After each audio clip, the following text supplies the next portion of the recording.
యాదగిరిగుట్ట శ్రీ లక్ష్మీనరసింహస్వామివారి ఆలయ పూర్వ ప్రధాన అర్చకులు నల్లందిగల్ లక్ష్మీనరసింహచార్యులు విజయలక్ష్మి దంపతులు శుక్రవారం రాజపేటలోని శ్రీరామకృష్ణ సాయి మందిరం ఆలయాన్ని సందర్శించుకున్నారు. ఈ సందర్భంగా ఆలయంలోని సకల దేవతామూర్తులకు మాజీ ప్రధాన అర్చకులు ప్రత్యేకంగా పూజలు చేసి స్వామివారిని కొలిచారు.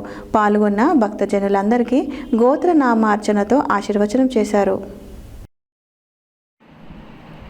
యాదగిరిగుట్ట శ్రీ లక్ష్మీనరసింహస్వామివారి ఆలయ పూర్వ ప్రధాన అర్చకులు నల్లంతీగల్ లక్ష్మీనరసింహాచార్యులు విజయలక్ష్మి దంపతులు శుక్రవారం రాజపేటలోని శ్రీరామకృష్ణ సాయి మందిరం ఆలయాన్ని సందర్శించుకున్నారు.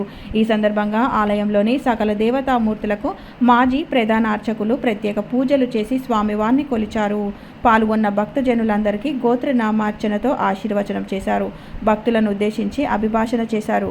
పరాభవనామ సంవత్సర పంచాంగాన్ని ఆవిష్కరించారు. శ్రీరామకృష్ణ సాయి మందిరం ఆలయ ట్రస్ట్ శాశ్వత గౌరవ అధ్యక్షులు నంగునూరు చంద్రశేఖర్, సభ్యులు అభివృద్ధి సేవా కమిటీ చేస్తున్న సేవా ఆధ్యాత్మిక కార్యక్రమాలను కొనియాడారు.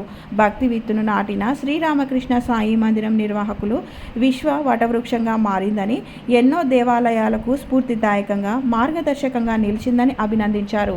సంవత్సర కాలం పాటు ఆలయంలో నిర్వహిస్తున్న కార్యక్రమాల పట్ల ఆయన సంతోషం వ్యక్తం చేసి ప్రశంసించారు.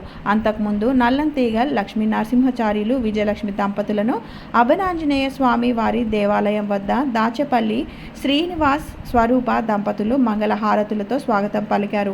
ప్రధాన వీధుల్లో మేళ తాళాలతో పూలు చల్లుతూ మంగళహారతులతో బాణసంచా కాలుస్తూ స్వాగతం పలికి తమ భక్తిని చాటుకున్నారు. శ్రీరామకృష్ణ సాయి మందిరం ఆలయ అర్చక స్వాముల చలివేందులు వెంకట రామకృష్ణ ప్రసాద్ శర్మ పూర్ణకుంభ స్వాగతం పలికి ఆలయంలోకి ఆహ్వానించారు.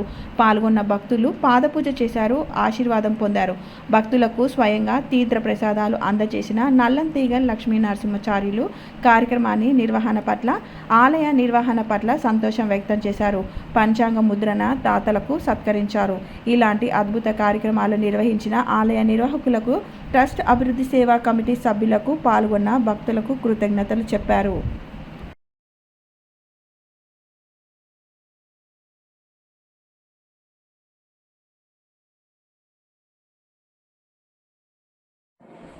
ఆ అవకాశం ఇచ్చే సమయాన్ని పరాభవం కాలము అంటారు. పరాభవం జరిగింది, పశ్చాత్తాపం పొందాలి. పొందిన తర్వాత